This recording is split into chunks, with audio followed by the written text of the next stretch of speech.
বিশ্ববিখ্যাত গায়ক Ed Sheeran মুর্শিদাবাদের বুকে স্কুটিতে চেপে ঘুরে বেড়াচ্ছেন, আর স্কুটিটা যিনি চালাচ্ছেন তিনি গোটা ভারতবর্ষের গর্ব, অরিজিৎ সিং। হ্যাঁ, গতকাল এমনই দুর্লভ দৃশ্যের সাক্ষী থাকলো জিয়াগঞ্জবাসী।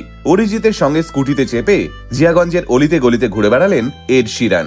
যে ভদ্রলোকের কনসার্ট শোনার জন্য লক্ষ লক্ষ মানুষ ভিড় জমায়, যে ভদ্রলোকের গান বিলিয়নের নিচে ভিউজ হয় না, সেই এড শিরান কিনা অরিজিতের সংস্পর্শে এসে হয়ে উঠলেন পাড়ার ছেলে। আসলে অরিজিৎ সিং মানুষটাই এরকম। ভারতবর্ষের অন্যতম বড় সেলিব্রিটি হওয়া সত্ত্বেও তিনি যেন আদ্যপান্ত মাটির মানুষ। গত বছর লন্ডনে একটা কনসার্ট করার সময় আলাপ হয় এড এবং অরিজিতের। এরপর চলতি মাসে বেঙ্গালুরুতে কনসার্ট করতে আসেন এড, আর ঠিক তারপরেই বন্ধু অরিজিতের বাড়িতে এসে উপস্থিত হন তিনি। টানা 5 ঘন্টা জিয়াগঞ্জে থাকেন এড, আড্ডা দেন, স্কুটিতে চেপে ঘুরে বেড়ান, আর আশ্চর্যের বিষয় কোনো সিকিউরিটি ছাড়াই দিব্যি জিয়াগঞ্জ টহল মারেন এড। বিশ্ববিখ্যাত এই গায়ককে অধিকাংশ মানুষই চিনতে পারে না। তারা অরিজিৎকে দেখে ভিডিও তুলতে যান, আর সেখানেই ধরা পড়ে যান এড। আর তারপর বাকিটা আপাতত ট্রেন্ডিং।